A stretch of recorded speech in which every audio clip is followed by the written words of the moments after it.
বাবার সম্পত্তির থেকে তুই পুরুষকে 2 ভাগ দিছে, বোনকে অর্ধেক দিছে, এটুকু দিতে রাজি নাই। কিতা বোন থাকতে না এক লগে, তাহলে আর থাকতে না, ভাই বোনের সম্পর্ক রাখতে না, নিগাইবা জমি নিগাইবা। মানে এটার মতো নিকৃষ্ট মানুষ যে বোনকে সম্পদ দেয় না, তার মতো নিকৃষ্ট মানুষ আল্লাহর জমিনে আর কেউ নাই। কি লেগে জানেননি? কি লেগে?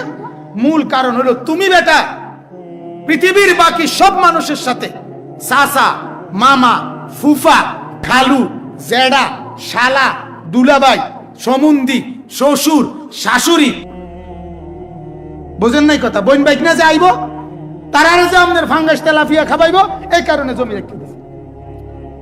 আর অন্য মানুষেরই কিন্তু খাবাইতে হইলে কি লাগে না? জমি দাম লাগে না। হেরা এবড়ি খাইতে হইলে কি লাগবে? আস্তাগফিরুল্লাহ, আস্তাগফিরুল্লাহ। বড় নিকৃষ্ট মানসিকতা। এজন্য আমি বড় গলায় বলছি এই কারণে, আমি আমার বাবার রেখে যাওয়া বসত ভিটা, যেই ভিটার মধ্যে বসত, ওই বসত ভিটাও আলহামদুলিল্লাহ একেবারে 1 সুতা বোনকে 3 বোনদেরকে হিসাব করে দিছি। বসতের হিসাব, বসতের হিসাব। আপনার মন চাইলে খবর নিতে পারবেন। আমার বোনরা 3 জনই জীবিত আছে আলহামদুলিল্লাহ। এই জন্য বড় গলায় কইলাম, এই জন্য সাহস করে বললাম, বান্দার হক কঠিন ব্যাপার, কঠিন ব্যাপার। এখন তাইলে আমরা এটা বুঝাইতে চাইলাম যে এই 8টা জিনিসের উপরে থাকবে কার মহব্বত? আল্লাহ, রাসূলুল্লাহ সাল্লাল্লাহু আলাইহি সাল্লামের আল্লাহর রাস্তায় জান মাল কুরবানি করা। এই 3 জিনিসের ভালোবাসা থাকবে উপরে। 8 জিনিসের ভালোবাসা তখন গ্রহণযোগ্য, গ্রহণযোগ্য। অতএব মা বাবা, বউ বাচ্চা, স্ত্রী সন্তান, পরিবার পরিজন, আত্মীয় স্বজন, টাকা রোজগার, ব্যবসা চালান, ইনকাম, আয় রোজগার, ঘর দুয়ার, দালান, বিল্ডিং, কোনো কিছুই আমাকে আল্লাহ বুলাইতে পারবে না, রসুল বুলাইতে পারবে না। ঠিক কিনা বলেন?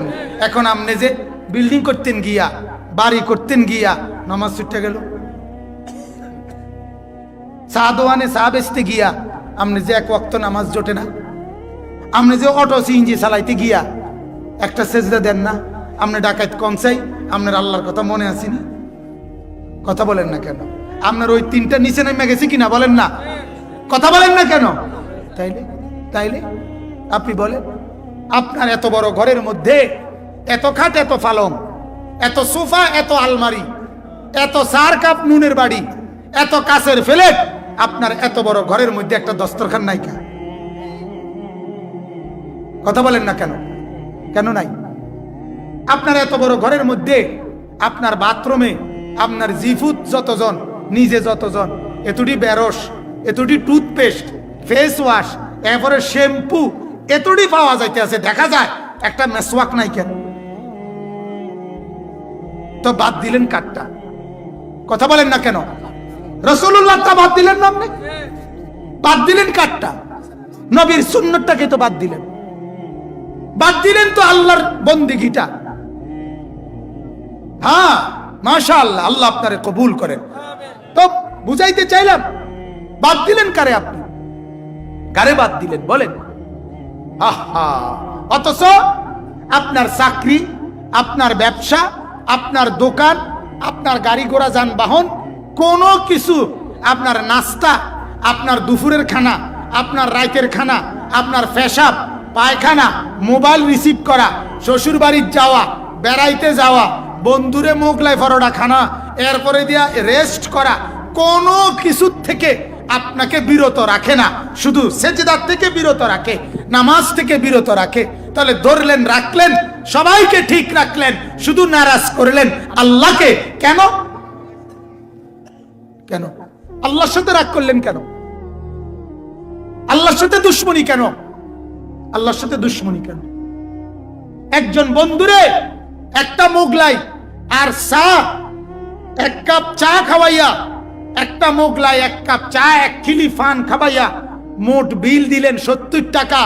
আল্লাহর ঘর মসজিদের জন্য, মাদ্রাসার জন্য কোন অসহায় চাওয়ার পরে তারে বলে দিলেন মাফ করো, 5টা টাকা জুটলো না।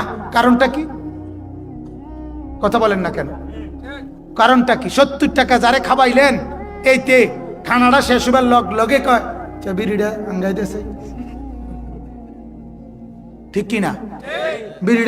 বিড়ি আসেনি, বেটাটা বিড়িও নাই তোরতে বেটা, অত তুই এই মাত্র মোগলাই খেলি স্বীকার করলি না, মানে এই যে বিড়িটা নাইকা, এই কারণে মোগলাইও মারি অকৃতজ্ঞ। নজরুল ভাই সুন্দর সহযোগিতা করছে, বলেন আলহামদুলিল্লাহ। অকৃতজ্ঞ তুই, তাইলে আপনি ভাবেন তো কারে খাওয়াইলেন?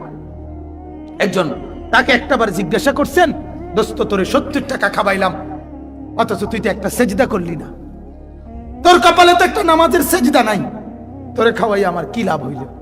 আর ওই অসহায় যে হাত পাচ্ছিল তারে যদি আমি 2টা টাকা দিতাম, আল্লাহর কসম কোন অভাবীর হাতে 5টা টাকা দেওয়া, এটা যেন সরাসরি আল্লাহ পাকের কুদরতি হাতে দেওয়া। কার হাতে? এটা হাদিস না? কথা বলেন না কেন?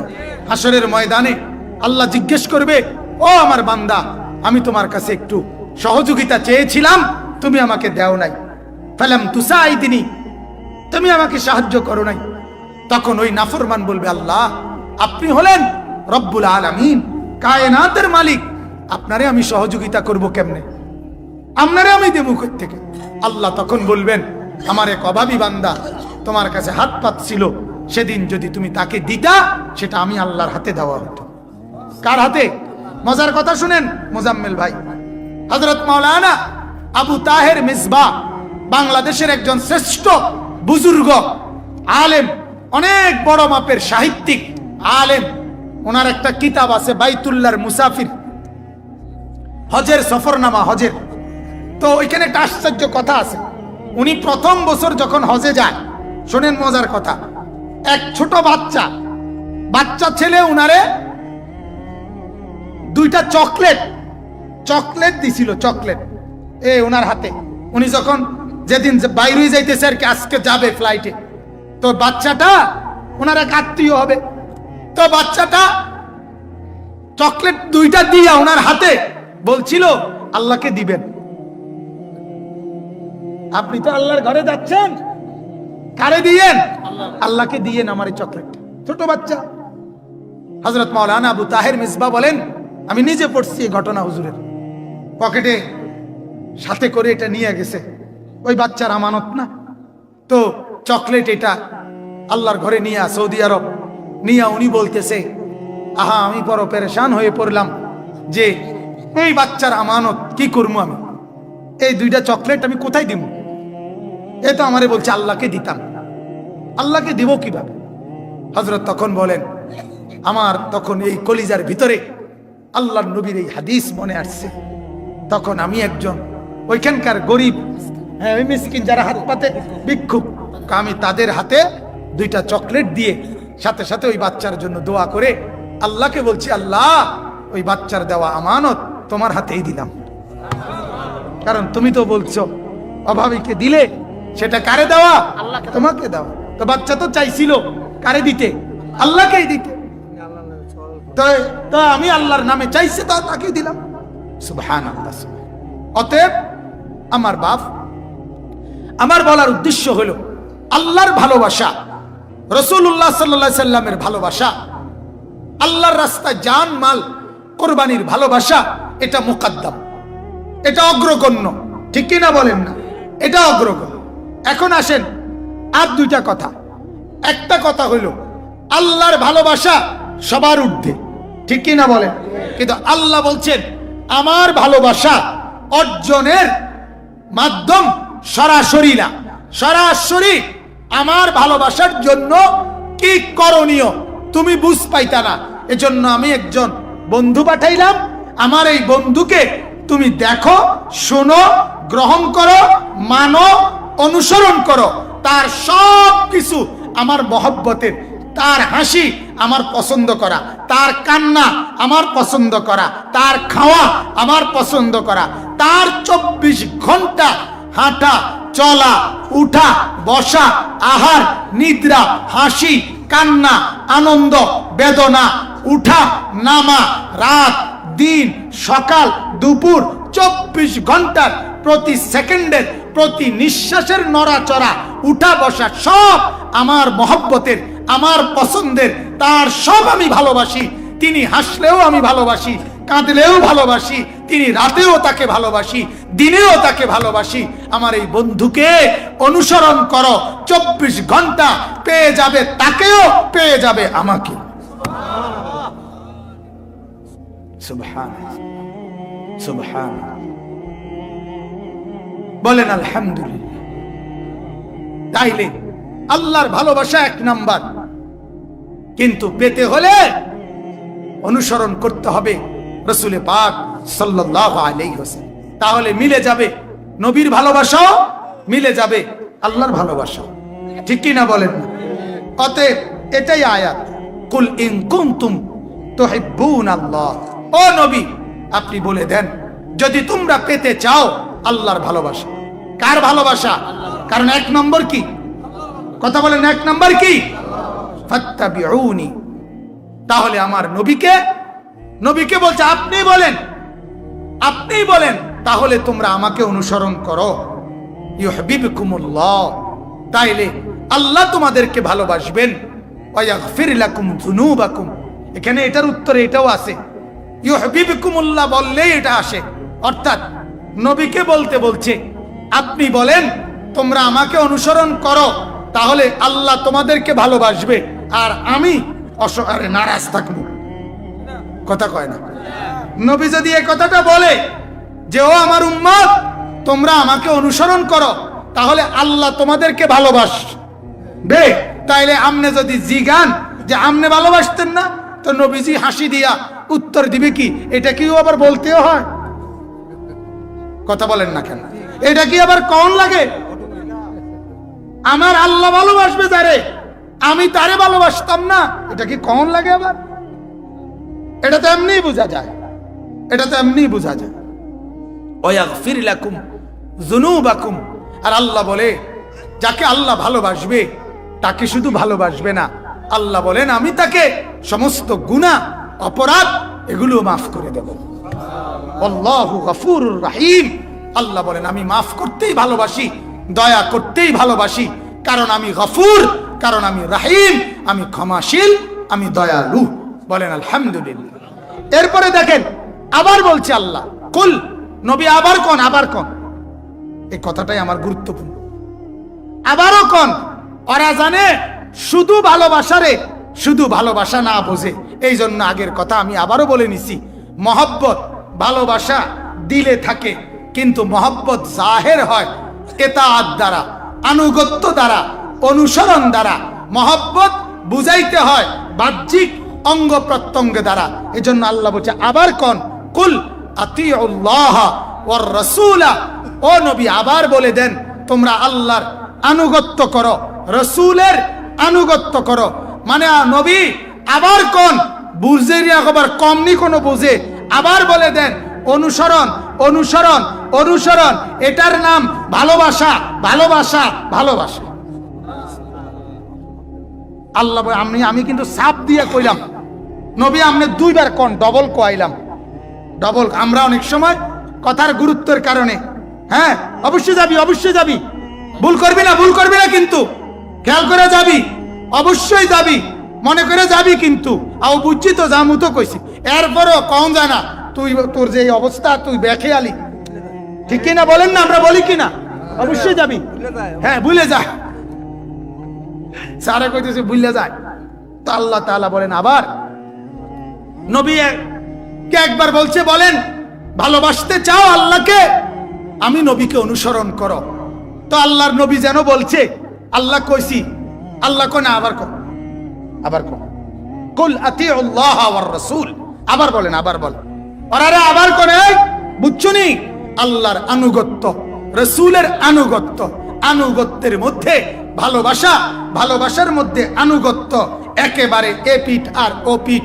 এটা যেমন এটা থাকতে হইলে এটা লাগবে, এটা থাকতে হইলে এটা লাগবে।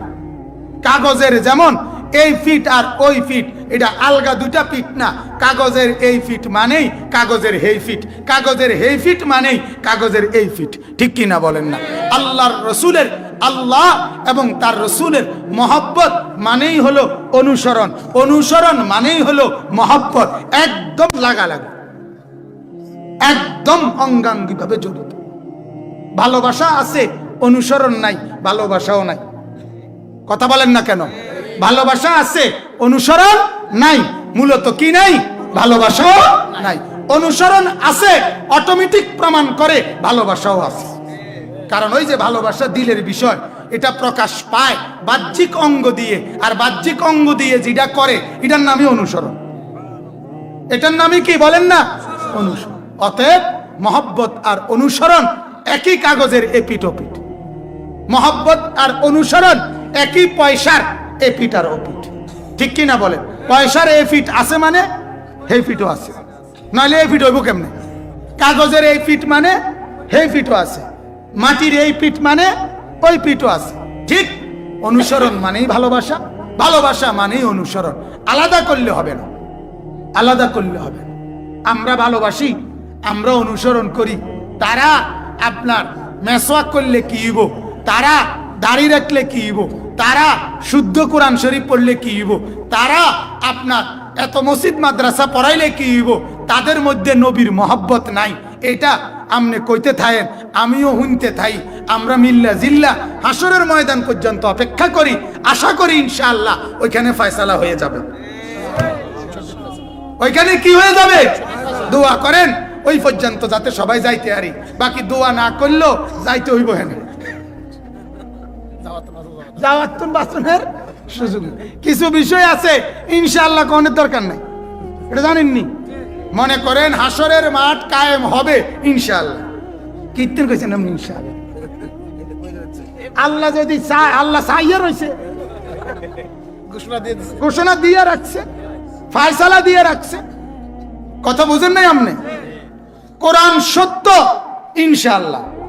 না না না, কীর্তন করেন ইনশাআল্লাহ, এটা তো ফয়সালা আছে, অকাট্য কথা না এটা। এই জন্য হাসরের মাঠ কায়েম হবে নিশ্চিত কিনা?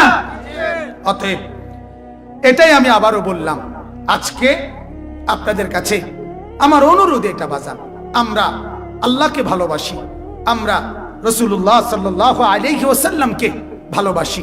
আর নবীজির ভালোবাসা, নবীজির অনুসরণ, এটা আমাদের দুইটা লাভ দিবে। আল্লাহর ভালোবাসাও হাসিল হবে, আল্লাহর আনুগত্য হাসিল হবে, জান্নাতও মিলে যাবে। এখন শেষ কথা হইল, নবী সাল্লাল্লাহু আলাইহি সাল্লামকে ভালোবাসা। ওলামায়ে কেরাম কিতাবের মধ্যে লিখছে, কোন ব্যক্তি নবীজির সাথে সম্পর্ক, আল্লাহর নবীর সাথে ভালোবাসা তার, এটা বোঝা যাবে। এটার মৌলিক সিম্পটম, চিহ্ন তিনটা জিনিস। কয়টা জিনিস? নবীর সাথে আপনার সম্পর্ক আছে কিনা এটার প্রমাণ হবে কয় জিনিসে? আবার বলেন। এক, জবানে যার বেশি বেশি দুরুদ। এক, কি কোন? দুই, কলিজায় যার বেশি বেশি মহব্বত। কোন? দুই। তিন, অঙ্গ প্রত্যঙ্গে যার বেশি বেশি অনুসরণ, সুন্নত। জীবনে যার বেশি সুন্নত, কলিজায় যার বেশি মহব্বত, জবানে যার বেশি দুরুদ, সে আল্লাহর রাসূল সাল্লাল্লাহু আলাইহি সাল্লামের সাথে তার সম্পর্ক গভীর, তার দেখা নবীজির সাথেই হবে, তার হাসর নবীজির সাথেই হবে, তার জান্নাত নবীজির সাথেই হবে। এজন্য মিলাইয়া লইয়েন, মিলাইয়া লইয়েন। হুদা এক বস্তা আলু কিনে লাইছেন, কিন্তু মাছও কিনলেন না, দৈন্যতাও কিনলেন না, আপনি খুব দূর তরকারিও লইলেন না, আলু ডিলিয়ে খেলেন। এমন করবেন না, ঠিক আছে না? কথাটা আলগা করেন না, আলগা করেন না। ভালোবাসা আর অনুসরণকে পৃথক করার সুযোগ নাই। সুযোগ আছে নি বাজার? না না, যার যেখানে ঘাটতি বাড়ান। আমার কথা হইলো বাড়াই আমরা, ঠিক না বলেন?